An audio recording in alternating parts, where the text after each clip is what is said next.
Lil Durk, one of Chicago's most influential rappers and a central figure in the drill movement, has just been handed down his final sentence.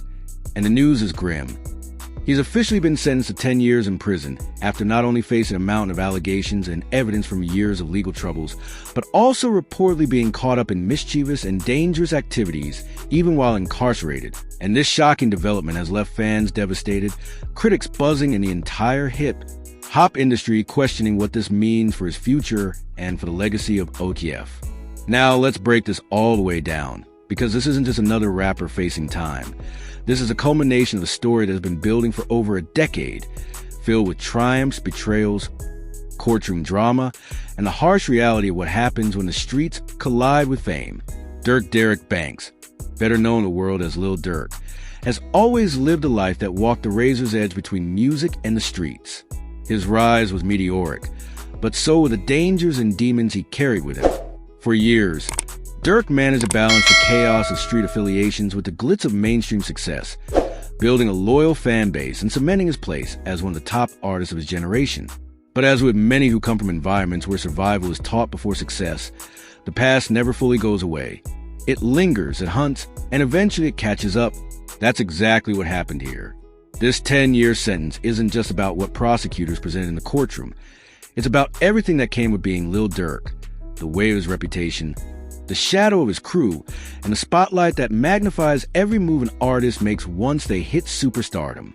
Please do not forget to like this video, share and subscribe to this channel if you want more updates like this. Thank you. Now, let's get back into the video. The allegations against Durk have been numerous and complex. Over the years, he's been linked to violent crimes, weapons charges, and gang-related accusations. Some of these cases faded away due to lack of evidence. Others dragged on, and some resurfaced at the worst possible times. But what tipped the scales in the sentencing was not just the past. It was his behavior while awaiting trial and during his time behind bars. Reports began surfacing that Durk was not only making questionable decisions in jail, but actively engaging in the kind of mischief that painted him as unrepentant in the eyes of the law.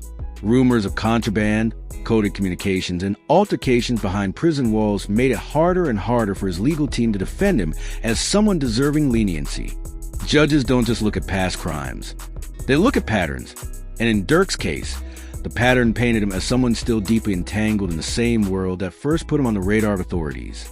The sentence itself, 10 years, may sound like a devastating blow, but it's also a reflection of the balance the justice system tries to strike between punishment and possibility.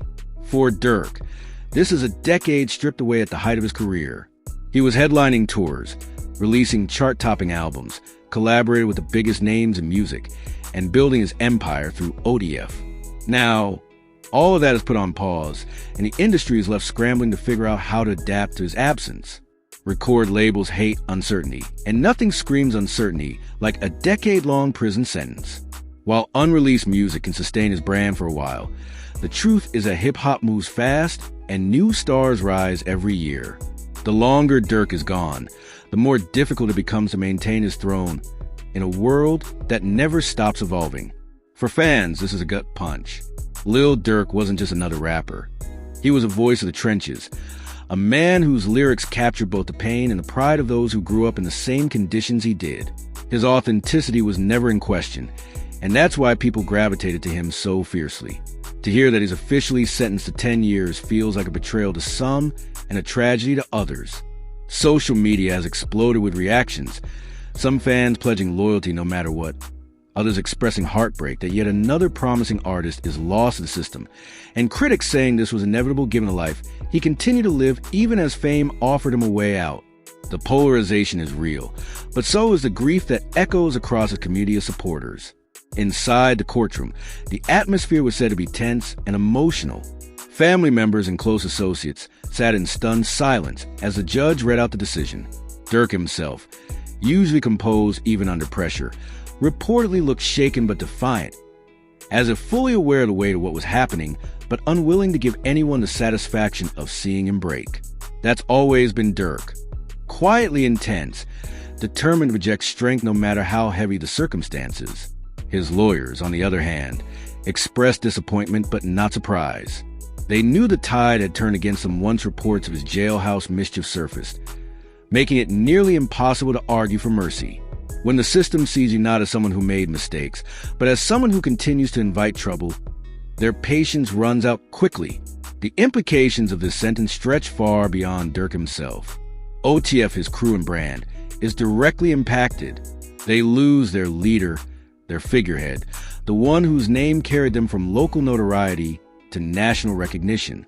Without Durk steering the ship, the younger artists under OTF face the challenge of keeping momentum alive in an industry that thrives on cosigns and star power.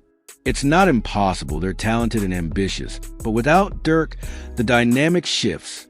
Rivals will see this as weakness, industry insiders will see it as instability, and fans will see it as a fracture in the unity they once admired. But this story isn't just about music or business. It's about the ongoing tragedy of what happens when the streets and fame collide.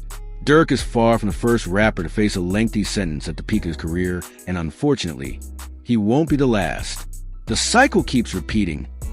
Artists rise from the toughest conditions. They bring their world with them into the spotlight, and when that world eventually clashes with the law, the results are devastating. It raises uncomfortable questions about whether it's possible to truly escape the streets once they defined you, or whether success only amplifies the risks that were always there. For Durk, the answer seems painfully clear. Despite all his accomplishments, the pull his past and the choices he made kept dragging him back into the system's grip. Still, it would be wrong to view this as the end of Lil Durk. 10 years is a long time, yes, but hip-hop history is full of artists who found ways to remain relevant even while incarcerated. Letters from jail, phone call recordings, unreleased tracks, and loyal fans can sustain his name through the years. And if he serves less than the full sentence, depending on good behavior and parole opportunities, Durk could still have time to rebuild, re-emerge, and reclaim some of what he's lost. But the question is, will he come back as the same man? Prison changes people, sometimes breaking them, sometimes reshaping them into something stronger. The Durk who eventually walks free won't be the same one we see now, and the world he returns to won't be the same either.